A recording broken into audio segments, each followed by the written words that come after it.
Merci, M. le ministre. Je dois céder la parole au député d'Acadie pour 19 minutes 36 secondes. Le député d'Acadie, s'il vous plaît. Oui, merci, M. le Président. Alors, on va continuer avec l'état des palais de justice, M. le ministre. Parce que vous n'avez toujours pas répondu à ma question. À Montjoly, vous le saviez depuis combien de temps que c'était dangereux avant? Vous m'avez expliqué qu'il y a eu un rapport, il y a eu des moyens intérimaires, vous avez décidé de fermer, mais cette situation-là de dangerosité, elle a perduré pendant combien de temps?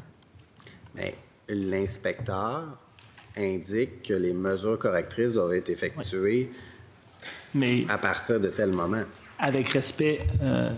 le Président, ma question, c'est, là, il y a un inspecteur de la CNESST. La situation n'a pas dû se matérialiser en 24 heures. Est-ce qu'avant ça, vous avez eu des plaintes? Est-ce qu'il y a des gens qui ont porté ça à votre attention? Que la situation, que la façon dont c'était organisé, c'était dangereux? Est-ce qu'il y a des procureurs qui en ont parlé, des employés du greffe? Puis là, je comprends que ça a culminé avec un rapport de la CNESST. Ce que j'essaie de savoir, c'est combien de temps avant ça a perduré. Est-ce que vous le savez? Bien, ce que je sais, c'est que le palais de justice, le point de service de Montjoly, depuis plusieurs années, il y avait des problématiques avec ce palais de justice-là parce que, dans le fond, c'est un hôtel de ville où est-ce qu'il y avait des activités judiciaires. Alors, le bâtiment n'était pas nécessairement entretenu d'une façon, je dirais, qui est optimale. À partir du moment où j'ai eu le rapport de l'inspecteur et où les différents organismes m'ont demandé de modifier, parce qu'on a eu des plaintes, notamment d'une procureure poursuite criminelle et pénale, notamment des intervenants du CAVAC. Alors, puisqu'on veut assurer la sécurité du personnel, on a décidé de transférer les activités. Et ces plaintes-là, vous en avez eu combien? Puis vous les avez eues combien de temps avant le rapport de la CNESST? Bien, il faut comprendre que la CNSST peut avoir été appelée à plusieurs reprises au cours des années. Alors, les inspecteurs sont chargés, lorsqu'une situation, elle est problématique en matière de la loi sur la santé et sécurité du travail, l'inspecteur a le pouvoir de dire « j'interdis le travail sur les lieux ».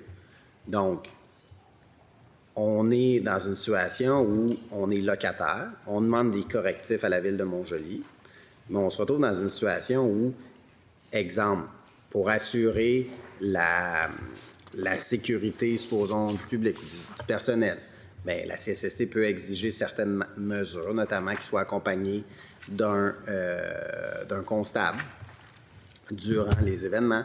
Alors, il faut organiser les travaux pour faire en sorte, les travaux, quand je parle de travaux, les activités judiciaires, de façon à ce que ça puisse se dérouler d'une façon qui est optimale.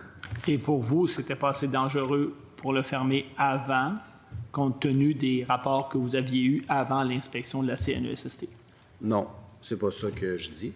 Ce que je dis, c'est que j'ai pris c'est une question que je vous pose, ouais. M. le ministre. Ce que je dis, c'est que à la lumière des travaux à effectuer pour rendre ça conforme à la demande de la CNSST, à la lumière des éléments à mettre en place pour assurer la sécurité du personnel, j'ai jugé qu'il valait mieux déménager les activités judiciaires, malgré le fait que pour une communauté comme Montjoly, c'est difficile de, je vous dirais, voir des activités judiciaires être délocalisées, parce que le point de service exige depuis plusieurs années à Montjoly. Alors, il faut expliquer à la population, puis c'est ça qu'on a fait, puis on a donné des entrevues également pour dire, bien, écoutez, dans un monde idéal, on laisserait les activités judiciaires à Montjoly. C'est pour ça que j'ai dit également au maire qu'on veut travailler avec eux sur une solution pour ramener les activités judiciaires à Montjoly, mais cependant, vu les circonstances, il faut faire en sorte d'assurer des locaux. Parfait. Maintenant, si on... Peut-être un point, la Cour municipale est toujours à Montjoly parce qu'ils n'ont pas de dossier criminel aussi. Fait qu'il faut comprendre que c'est fonctionnel, mais en raison de différentes autres réalités associées au criminel, on a préféré déménager les activités. Maintenant, on revient au palais de justice de Laval parce que vous nous avez dit tout à l'heure qu'il pleuvait dans le palais de justice.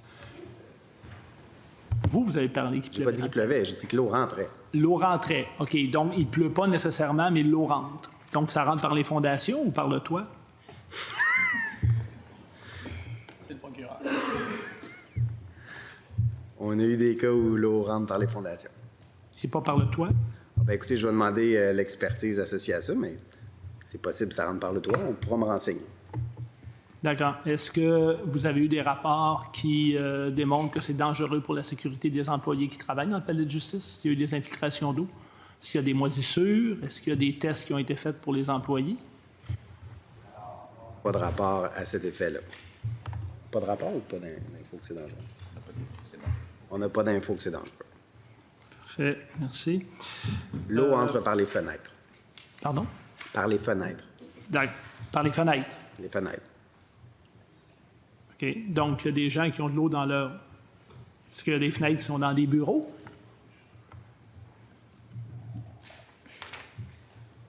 Je vais vous revenir avec la réponse. Parfait. Excellent. Je vous remercie. Compte tenu de plusieurs cotes, entre autres, est-ce que vous savez si ces palais-là pourraient être fermés ou pourraient être relocalisés, ou si vous allez les laisser où ils sont? Ou si on va laisser... Ou si vous allez laisser les palais dans cet état-là. Est-ce que vous avez un plan pour essayer de louer d'autres locaux, pour faire des rénovations? C'est parce que je ne suis pas un expert en construction, mais s'il y a de l'eau qui rentre par les fenêtres, à un moment donné, il va y avoir de la moisissure, si on parle de Laval. Puis souvent, ce n'est pas très bon pour la qualité de l'air. Donc, dans ces autres palais-là, est-ce que vous avez une idée de la dégradation? Puis est-ce que vous avez un plan pour les relocaliser? Alors, c'est des infiltrations mineures. Cela étant, c'est la Société québécoise d'infrastructure qui est chargée de l'entretien des bâtiments puis son travail. Donc, lorsque la SQI évalue les travaux à faire, elle fait un diagnostic et par la suite, elle fait les travaux. Parfait, je vous remercie. Maintenant, j'aimerais aborder toute la question de la transformation numérique au niveau de la justice, le programme Lexius. Est-ce que vous pouvez nous informer de l'état d'avancement du programme et des travaux depuis l'année dernière? Oui, là, on a signé l'an passé le contrat pour développer. Je crois que la firme, c'est CGI. Alors, on a lancé l'appel d'offres. C'est CGI qui a rempli ça. On devrait être en mesure de livrer pour 2026. Donc, le dossier judiciaire numérique. Donc, en fait, dans ce dossier-là, on a fait en 2020 le greffe numérique de la Cour d'appel qui permet le dépôt en ligne. Donc, dans Lexius, ça fonctionne déjà. On a fait le greffe numérique du Québec pour la Cour du Québec, la Cour supérieure en 2020. Donc, depuis ce temps-là, il y a 1,5 million de procédures qui ont été déposées. Ensuite, on a fait de la signature électronique et la transmission électronique des jugements. Ça date de 2020 dans Lexius.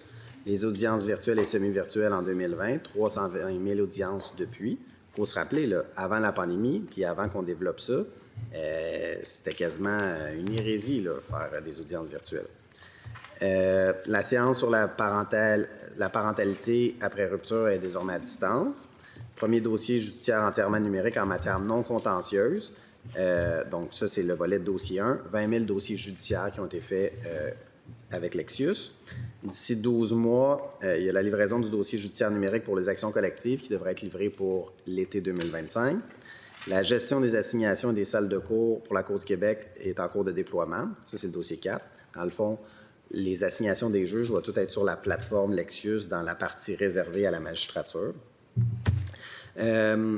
Première livraison du dossier judiciaire en matière criminelle, ouverture du dossier, dépôt des procédures des pièces, audience plumitif numérique au printemps 2026, donc dans un an. Et première livraison du dossier judiciaire numérique à la Cour d'appel, automne 2026. Donc après ça, on va faire la gestion des procès-verbaux, gestion des mandats de perquisition, écoute électronique, ordonnance. Ensuite, livraison criminelle jeunesse. Ensuite, livraison en matière pénale. Et là, ce qu'il faut dire, c'est qu'avec l'architecture qu'on a de Lexius, dans le fond, le plan est en matière criminelle et pénale en premier. Mais là, les modules sont développés. Fait que, par la suite, pour faire familial, jeunesse, civil, tout ça, le temps de travail nécessaire va être plus court parce qu'on va déjà avoir l'infrastructure, l'architecture numérique pour rajouter ces modules-là. Mais notre priorité, c'est le criminel pour faire en sorte que les dossiers de la police au DPCP, à la Cour, tout soit intégré éventuellement, puis que ça soit entièrement numérique. Et jumelé à ça, je vous dirais, avec les comparutions, les enquêtes sur mise en liberté avec des pôles de coordination. Et, Monsieur le Président, quand vous avez référé, Monsieur le ministre, au contrat suite à un appel d'offres qui a été remporté par CGI, c'est ce que je comprends. Parce que là, vous avez énuméré un nombre d'initiatives qui sont reliées sous le grand parapluie de Lexus. Le contrat de CGI vise quoi exactement? Et quel est le montant du contrat? Donc, l'octroi du contrat à CGI, c'est pour une période de 6 ans pour une valeur de 43,6 millions de dollars. OK. Alors, il vise le criminel, le pénal et la cour d'appel. Donc, quand vous dites criminel, pénal, cour Et d'appel... la cour d'appel. Et? Ça veut dire criminel, pénal... Pénal et cour d'appel. Et cour d'appel, d'accord. Donc, le 43,6 millions, c'est pour mettre en place quoi exactement? L'architecture et avoir le module, l'interface, dans le fond, que le dossier soit fonctionnel. Fait que, dans le fond, le juge soit entièrement numérique avec les pièces, les documents, tout ça, ça soit entièrement virtuel. Dans le fond, le 43.6 fait partie du 500 que Mme Vallée est allée chercher à l'époque, en 2018, dans le budget de 2018. Alors, dans là, les serveurs vont être à quel endroit?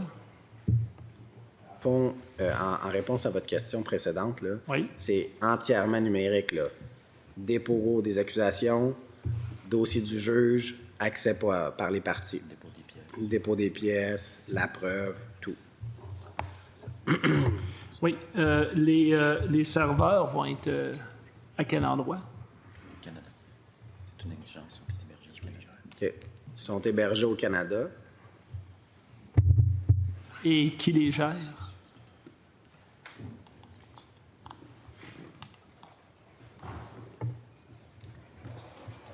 Je vais vous revenir. Parfait. Quelles sont les mesures qui ont été mises en place ou qui seront mises en place pour protéger les renseignements personnels de ces informations-là? Donc, c'est les plus hauts standards qui sont associés pour la protection des renseignements personnels.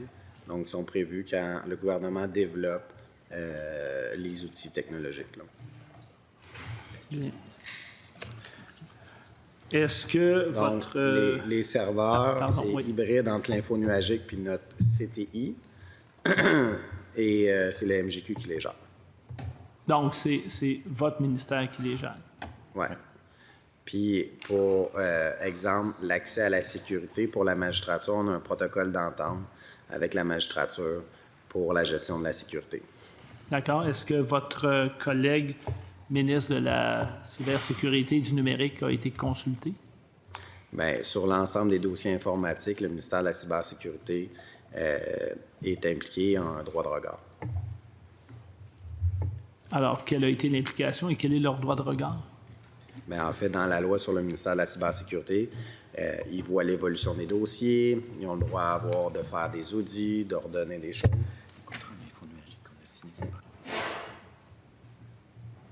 Alors, les ententes en matière d'info nuagique, le contrat qu'on a signé, découle des ententes qui sont signées préalablement par le ministère de la cybersécurité et du numérique. Et donc, c'est conforme aux normes gouvernementales. C'est ça. Le ministère de la cybersécurité et du numérique, lui, s'assure du respect de la Pardon? Ouais. La loi sur la gouvernance des données numériques, la LGGRI. D'accord. Vous avez Plus parlé... précisément, là, c'est la loi sur la gouvernance et la gestion des ressources informationnelles des organismes publics et des entreprises du gouvernement. Parfait. Je vous remercie. Donc, je comprends que l'idée, notamment en matière criminelle et pénale, si je vous ai bien compris, c'est que la police puisse déposer un dossier dans le système. Ça va être envoyé au procureur. Puis après ça, éventuellement, il va y avoir un dossier déposé au greffe. Donc,